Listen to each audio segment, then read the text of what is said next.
कीर्ति साहित्य कुंज द्वारा प्रस्तुत किए जा रहे कवि और कविता के दीवानों और साहित्य प्रेमियों, आप सभी को मेरा सादर प्रणाम। कीर्ति शर्मा है मेरा नाम। भाइयों और बहनों, पिछले दिनों शैलेश साहित्य कुंज नाम से यूट्यूब पर एक साहित्यिक चैनल स्थापित किया गया था, जिससे कवि और कविता शीर्षक से चैनल की पहली श्रृंखला आरंभ की गई थी, जिसकी आप सभी ने हृदय की गहराइयों से सराहना की। जिसकी अभी तक कवि और कविता की श्रृंखला की कड़ी के रूप में 10 भाग आपके सम्मुख प्रस्तुत हो चुके हैं और हम इसी प्रकार आगे भी प्रत्येक सप्ताह एक भाग प्रस्तुत करते रहेंगे। साथियों, हमारे हजारों प्रशंसकों ने निवेदन किया है कि कविताओं के अतिरिक्त साहित्य की अन्य विधाएं भी होती हैं, अतः साहित्य के अन्य विधाओं के लेखकों के लिए भी कुछ ऐसा ही नया कार्यक्रम प्रस्तुत किया जाए। साथ ही कुछ सुझाव भी दिए हैं। अतः हमारे संपादक मंडल ने सभी साहित्य प्रेमियों की इच्छा और सुझावों का अध्ययन किया और निर्णय लिया कि काव्य की अन्य विधाओं के अतिरिक्त भी कुछ करना है, जिससे आप हजारों साहित्य प्रेमियों की इच्छा का आदर करते हुए अब हम हिंदी दिवस पर शैलेश साहित्य कुंज की दूसरी श्रृंखला आरंभ करने जा रहे हैं, जिसका नामकरण संक्षेप में V3 अर्थात विदिशा विस्तार वाटिका सर्व समिति से रखा गया है। इस श्रृंखला के अंतर्गत संपादक मंडल के निर्णय के अनुसार पुस्तकों का लोकार्पण, पुस्तकों की समीक्षा, विद्वत जनों के साहित्यिक सत्कार, स्तरीय स्तर पर सम्मान व पुरस्कार, लघु कथा पठन, शिक्षाप्रद कहानियां, लघु नाट्य प्रस्तुति, शिक्षाप्रद लघु फिल्म तथा अन्य इसी प्रकार की साहित्यिक गतिविधियों को इस श्रृंखला के माध्यम से साहित्य प्रेमियों के लिए प्रस्तुत किया जाएगा। आप सभी साहित्य प्रेमियों से अनुरोध है कि अपनी उपरोक्त में किसी भी लेखन विधा को सार्वजनिक रूप से प्रस्तुत करने के लिए V3 को सक्रिय सहयोग दे तथा स्वयं की जानकारी अन्य मित्रों को भी शैलेश साहित्य कुंज के अंतर्गत प्रस्तुत की जाने वाली दोनों विधाओं से जुड़ने का परामर्श दे, जिससे कि हजारों साहित्य प्रेमियों के साथ आपका नाम भी शैलेश साहित्य कुंज के प्रेमियों में गिना जाए। अन्य किसी अधिक जानकारी के लिए मोबाइल नंबर 9326669814 पर अथवा कवि और कविता भाग 1 में दी गई समस्त जानकारी गूगल पर शैलेश साहित्य कुंज में प्राप्त कर सकते हैं। धन्यवाद। हमारे प्रिय श्रोताओं, दर्शकों, अभी तक आप शैलेश साहित्य कुंज के अंतर्गत हमारी पहली कड़ी कवि और कविता के माध्यम से हमको सुनते रहे हैं, अपने कमेंट्स देते रहे हैं।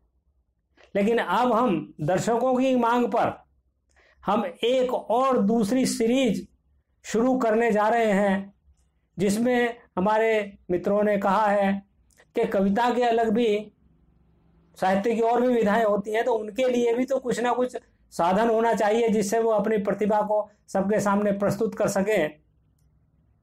और हमारी इस दूसरी कड़ी या दूसरी चैन का नाम हमने रखा है V3 अर्थात विदिशा विस्तार वाटिका। इसके अंतर्गत आपको पहले भी बताया गया है कि इस कड़ी में किन किन विषयों को जोड़ा गया है, और वे विषय मैं समझता हूँ कुछ छूट भी गया होगा तो आप हमें बाद में बता सकते हैं, हम उसको लेकर के भी जो है आगे को कदम बढ़ाएंगे। और अब हम इस श्रृंखला की पहली कड़ी के रूप में आपको दिखाने जा रहे हैं छिंदवाड़ा के बहुमुखी प्रतिभा के धनी लक्ष्मण प्रसाद डेहरिया खामोश तथा रणजीत सिंह परिहार की पुस्तकों का विमोचन। इन दोनों महानुभावों की पुस्तकों का विमोचन राज्यपाल महामहिम अनसुईया उइके ने हिंदी दिवस के दिन किया है, जिसमें लक्ष्मण प्रसाद डेहरिया खामोश का कहानी संग्रह पतझड़ का सावन, इसका लोकार्पण हुआ है। और इसके साथ ही जो दूसरी पुस्तक का रणजीत सिंह जी परिहार की पुस्तक का जो लोकार्पण हुआ है रामचरितमानस व दक्षिण की रामायण का तुलनात्मक अध्ययन। ये दो पुस्तकें अपने आप में एक बहुत ही सुंदर और बहुत ही सारगर्भित विषयों को लिए हुए हैं। और आगे अभी आप देखिए लोकार्पण की कुछ झलकियां और उनके वक्तव्य को देखिए, उससे आपको अंदाजा होगा कि आज के समय में लेखनी कितनी आगे बढ़ती जा रही है। और कार्यक्रम का विवरण आगे आपके सामने प्रस्तुत है। राज्यपाल महोदय जी, मंच पर आसीन समस्त विभूतियाँ और मेरे समक्ष बैठे प्रबुद्ध श्रोताओं, पतझड़ का सावन यहाँ विमोचित होने वाली ये दूसरी किताब है जो एक कहानी संग्रह की शक्ल में है और इसके लेखक हैं आदरणीय डहरिया लक्ष्मण प्रसाद डहरिया। साथियों, कहानी हम लोग बचपन से हम सुनते रहे हैं और एक पूरा कहानी आंदोलन हमने हमारे हिंदी साहित्य में देखा। 1915-16 में लगभग प्रेमचंद ने पंच परमेश्वर लिख करके और कहानी का सरोकार जो है वो यथार्थ की तरफ मोड़ दिया था, सामाजिक यथार्थ की तरफ मोड़ दिया था। उसी परंपरा को आदरणीय लक्ष्मण प्रसाद डहरिया जी ने निभाया है इन कहानियों को। यह संग्रह जो है नागपुर के कीर्ति प्रकाशन से प्रकाशित हुआ है और जब इसमें कुल 9 कहानियां हैं और इन 9 कहानियों से जब हम गुजरते हैं तो एक सामाजिक यथार्थ या पारिवारिक यथार्थ के इतने नज़दीक हम जाते हैं और हम देखते हैं कि डहरिया जी ने हर उस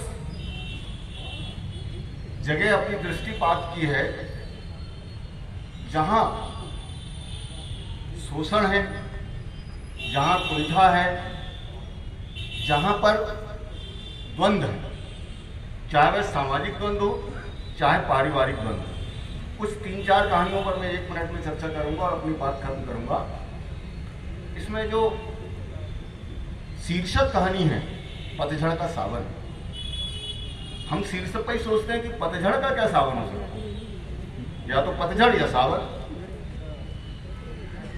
तो सीधी सी बात है कि कहीं पहले पतझड़ आया होगा और फिर सावन वहां पर आया और खुशियां वहां पर आई। एक सेवानिवृत्त बुजुर्ग हैं और उनके 3 बेटे हैं और तीनों बेटे उनकी जो सेवानिवृत्ति के बाद जो राशि मिलती है उसको धीरे धीरे ले लेते हैं, लेकिन उन्हें भी अपने पास नहीं रखते। और वो दोनों पति पत्नी जो हैं अपनी पुरानी जगह पर जाकर के रहते हैं।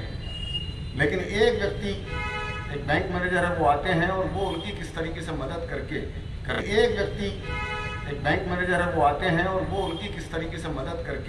करते हैं। तो एक पतझड़ का दृश्य और सावन का दृश्य दोनों उसमें देखने को मिलता है। इसी प्रकार एक कहानी है सुबह का भूला। सुबह का भूला भी वही सामाजिक यथार्थ की कहानी है, शोषण की कहानी है। और जो भटके हुए परिवार हैं, जो भटके हुए नौजवान हैं, जो शराब के नशे में अपनी पत्नी को छोड़ देते हैं और फिर वो पूरा एक ड्रामा किस तरीके से चलता है, लेकिन अंत में एक सुखद अंत होता है। और एक जो ठेकेदार का बेटा है वो उस रीता नाम की जो एक मजदूर है उसको उसके पति से मिलवा देता है। तो एक इसी प्रकार की और कहानियाँ इसमें है। लादा हुआ फैसला है, बाढ़ वाला पे भी बहुत अच्छी ये कहानी है। और क्या उनकी मजबूरियां होती हैं और किन मजबूरियों के कारण बच्चियां जो हैं उस रास्ते पर चली जाती हैं और उसके बाद वे कैसे वहां से निकलती हैं, इस पर यह कहानी है। तो कुल मिलाकर अगर हम इन कहानियों को देखें तो यथार्थवादी कहानियां हैं और एक अच्छा कुछ पुरानी कहानियां हैं और थोड़ी लंबी हैं, कहीं कहीं कसावट की भी ज़रूरत है इन कहानियों में। लेकिन समाज को एक दिशा देती है और एक बात खड़ी करती है। शुक्रिया। आदरणीय श्रीमान दिनेश भट्ट जी के द्वारा पतझड़ का सावन कहानी संग्रह पर हिंदी भाषा, हिंदी साहित्य के प्रति समर्पित व्यक्ति का सम्मान करती रही है। इसी परंपरा में समिति दिव्यांग श्री लक्ष्मण प्रसाद डहरिया जी कवि, गीतकार, गजलकार एवं कहानीकार के रूप में आज हिंदी दिवस समारोह में सम्मानित कर रहे हैं। डहरिया जी देश के विभिन्न सम्मेलनों, आकाशवाणी, दूरदर्शन में गजलों और गीतों की प्रस्तुति दे चुके हैं। वे कहानीकार के रूप में भी अपनी प्रतिभा से उदीयमान साहित्यकार हैं। वे विभिन्न नाट्य संस्था के सक्रिय रंगकर्मी भी हैं। ऐसे बहुमुखी प्रतिभा के धनी श्री लक्ष्मण प्रसाद डहरिया का सम्मान करते हुए समिति स्वयं को गौरवान्वित अनुभव करती है। समिति करती है, हार्दिक अभिनंदन करती है। साथ ही महोदया से निवेदन है श्री लक्ष्मण प्रसाद डहरिया जी का शॉल एवं श्रीफल से स्वागत करें।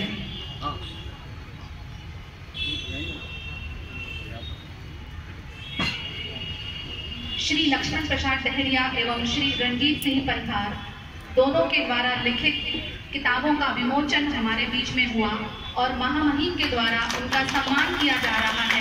ये हमारे लिए गौरव का क्षण है और हमारे लिए स्मरण करने की बात है कि महामहिम के द्वारा हमारे छिंदवाड़ा के साहित्यकारों का हौसला बढ़ाया जा रहा है, उनका सम्मान किया जा रहा है। पुनः निवेदन है करतल ध्वनि से साहित्यकार द्वय का अभिनंदन करें।